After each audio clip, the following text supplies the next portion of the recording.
நம்ம விஜய், குமரன், நிவின் 3 பேர் சேர்ந்து பிளான் போட்ட மாதிரி கரெக்டாக நம்ம பசுபதியோட பையனா இருக்க ராகவ பிளான் பண்ணி தூக்கலாம்னு சொல்லிட்டு ஸ்கெட்ச் எல்லாம் பலமா போட்டுறாங்க. அது மட்டும் காணன்னு சொல்லிட்டு நம்ம பசுபதியை மிரட்டுறாங்க. இங்க பாரு, நான் கொஞ்ச நேரத்துக்கு உன் பையனை கடத்த போறேன், அதுக்கு முன்ன கூட நீ எப்படியா காப்பாற்ற முடிஞ்சோ காப்பாத்திக்கா, இல்லைன்னா வச்சுக்கோ நான் என்ன பண்ணேன் எனக்கே தெரியாது அப்படின்னு சொல்லிட்டு ரொம்ப மிரட்டுறாங்க. இதெல்லாம் கேட்டோன்னா பசுபதி வந்து செம்ம ஷாக்காங்க. யார்டா நீ, அது மட்டும் இல்லாமல் தேவையில்லாம என் விஷயம் தலையிடுற, என் பையனை நீ கடத்த போறியா, அவனுக்கு முடிஞ்ச கடத்தி கடை அப்படி சொல்லிட்டு தில்லா பேசுறாங்க.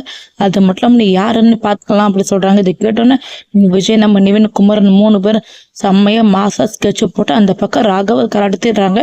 கடத்திட்டு வந்தோடனே இந்த பக்கம் மாஸ்கெல்லாம் போட்டு நம்ம ராகவ அப்படியே கட்டி வச்சிருக்காங்க. நம்ம ராகவும் ரொம்ப கத்தி கதறிட்டு இருக்காங்க. நான் யாருன்னு தெரியுமாடா, இதுக்காக தேவையில்லாம நான் கடத்திட்டு வந்திருக்கீங்க, எங்க அப்பாவுக்கு மட்டும் தெரிஞ்சுக்கணும், என்ன பண்ணணும்னு எனக்கே தெரியாதுடா அப்படி சொல்லிட்டு ரொம்ப கோமா பேசிட்டு இருக்க. என்னை விட்டுரு சொல்லி கத்துறாங்க. இந்த பக்கம் இதெல்லாமே வீடியோ எடுத்து பசுபதியோட மொபைலுக்கு அனுப்புறாங்க. இந்த பக்கம் பசுபதி இதை பார்த்தோன்னு செம்ம ஷாக் ஆகுறாங்க. ஷாக்கா உடனே அந்த நம்பரை கால் பண்ணி பார்க்குறாங்க. பார்த்தா ஃபோன் போகவே மாட்டுக்கு.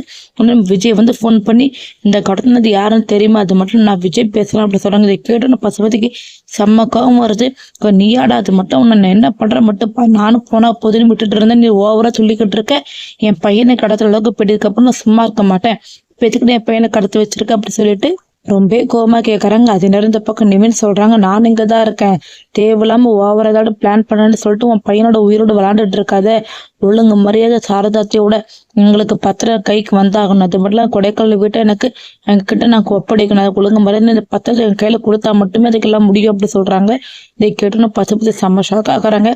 நீ அங்கதான் என் தங்கச்சி பையனை பார்த்துக்கணும், அடிச்சு அங்கேயும் கொண்டு போட்டுருவேன், ஒழுங்கு மரியாதை என் பையனை வெளியே விட்டுருங்கடா அப்படி சொல்லிட்டு ரொம்ப கோமா கத்துறாங்க. உடனே விஜய் சொல்லுறாங்க, நீ என்னதான் கத்தினாலுமே உன் பையனோட குடிமை இப்ப என் கையில இருக்கு, அது மட்டும் இல்லாம இதோட போட்டு போலீஸை கூப்பிடுறேன், அதை பண்ண சொல்லிட்டு வேற மாதிரி வேற பார்த்தோன்னா உன் பையனோட கழுத்தை அறுத்து போட்டு நான் போய்கிட்டே இருப்பேன், எனக்கு அந்த விஷயத்துக்கு எப்படி வெளியே வரைக்கும் நல்லாவே தெரியும், தேவையில்லாம மாசா யோசிக்கிறேன்னு சொல்லிட்டு முட்டாள்தனம் முடிவெடுத்துட்டு இருக்கிறது, ஒழுங்கு முறையதை பத்திரத்தை என் கையில வந்து ஒப்படைச்சிட்டு போ அப்படி சொல்றாங்க. இந்த பக்கம் இதெல்லாமே நம்ம காவிரி பார்த்துக்கிட்டு இருக்காங்க. என்னங்க நடந்துகிட்டு இருக்கு, தேவையில்லாம இந்த மாதிரி பண்ணாதீங்க, அது மட்டும் இல்லாம அவனதே கடத்திட்டு வந்திருக்கீங்க அப்படி சொல்லிட்டு ஒரு பக்கம் காவிரி ஒரு பக்கம் கோவப்பட்டு இருக்காங்க. விஜய் வந்து இந்த விஷயத்தை எப்படி சமாளிக்க போறாங்க, பசுபதி எப்படி விஜய் போட்டு பிளான் பண்ணி கரெக்டா சிக்கிக்கிட்டு பத்திரத்தை வந்து ஒப்படைக்க போறாங்க. பொறுத்துன்னு வரப்போற வீடியோல பார்த்து தெரிஞ்சுக்கலாம். தேங்க்யூ ஃபார் வாட்சிங்.